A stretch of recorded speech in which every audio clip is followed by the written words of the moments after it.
سلام عرض میکنم دوستان عزیز، امیدوارم که در هر کجا هستید سالم و تندرست و پیروز و پایدار باشید. خب دوستان، دوباره برگشتیم با یه ویدیو جدید در خدمتتون هستیم. امروز میخوایم 3 جهت پرطرفدار رو در جهتی که مستقیم گرفته شده به صورت قیچی برای شما آموزش بدیم.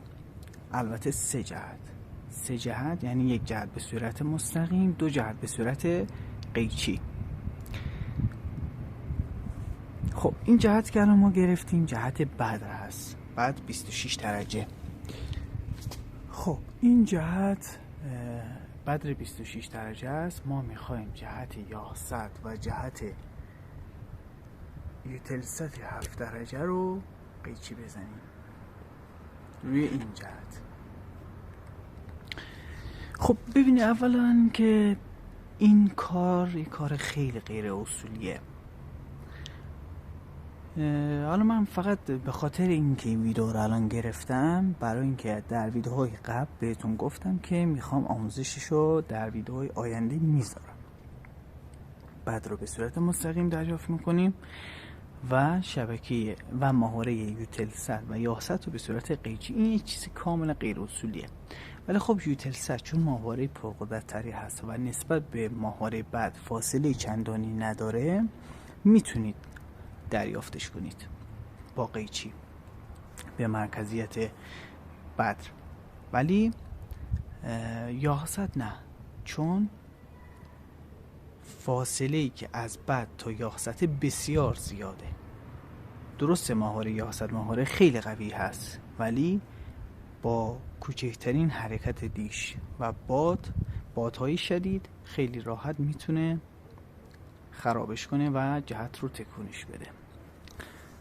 خب ولی خب ما گفتیم چون طبق قولایی که در ویدیو قبل داده بودیم این 2 جهت رو به صورت قیچی برای شما آموزش میدیم.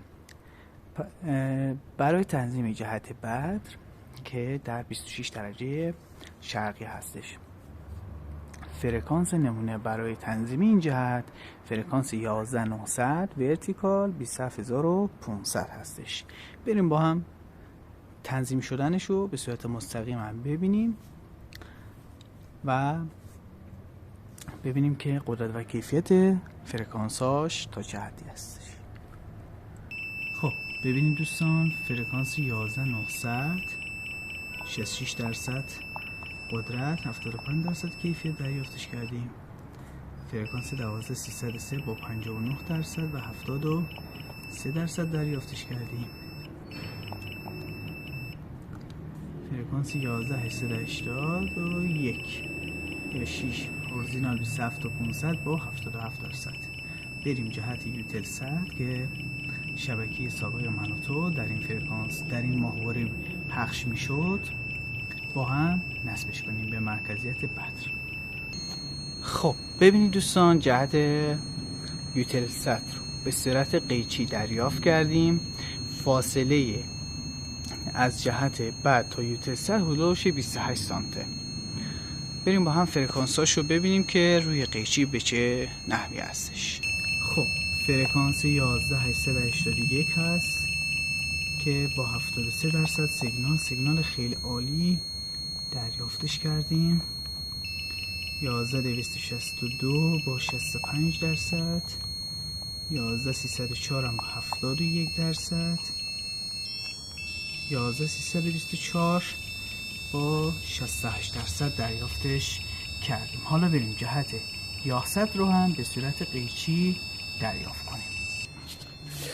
خب ببینید دوستان، جهت یاست رو دریافت کردیم به صورت قیچی. همونطور که بهتون گفتم این جهت چون فاصلش از ماهواره بدر بسیار زیاده، یک چیز تقریبا غیر اصولیه نصبش، که اگر تیونرهای رسیور ضعیفتر باشن طبیعتا جواب نمیده. بهتره که مستقیم دریافت بشه. یعنی شما 2 تا دیش داشته باشید، خیلی راحت میتونید یه جهت بدر رو نصب کنید باهاش، یه جهت هم یاست رو، دیگه تمام فرکانس ها رو بدون هیچ گونه مشکلی دریافت کنید. این یه چیز غیر اصولیه چون نصبش موقته. دائم نیست، یعنی هر لحظه امکان داره دیگه کلا قطع بشه. ولی خب ما به هر حال چون در ویدیوهای قبل به شما قول داده بودیم گفتیم این جهت رو هم براتون نصبش میکنیم. خب فاصله از دیش از بدر تا یاست که ما متر گرفتیم هلوش 36 تا 37 سانت هستش. فرکانس تنظیم برای این جهت یاست فرکانس 11881 ورتیکال 27500 که شبکه‌های جیم هست. بریم با هم قدرت کیفیت فرکانس ها رو هم ببینیم. خب قدرت فرکانس 11881 ورتیکال با 68% دریافت کردیم. فرکانس 12334 رو هم با 67%. فرکانس 11747 هم با 67%. فرکانس 11785 که شبکه‌های تاجیکستان هست با 61%، چون فرکانسش جدیداً خیلی ضعیف شده، قطع و وصل میشه به راحتی. فرکانس 11766 هم با 67%. فرکانس 145 ماهواره ترکمنان هم با 71% دریافت کردیم. خب امیدوارم از این ویدیو استفاده کافی رو برده باشید. از کانال ما حمایت کنید، با لایک و سابسکرایبتون به ما انرژی بدید تا بتونیم ویدیوهای بیشتری براتون بسازیم. تا یک ویدیوی دیگه، خدا نگهدار.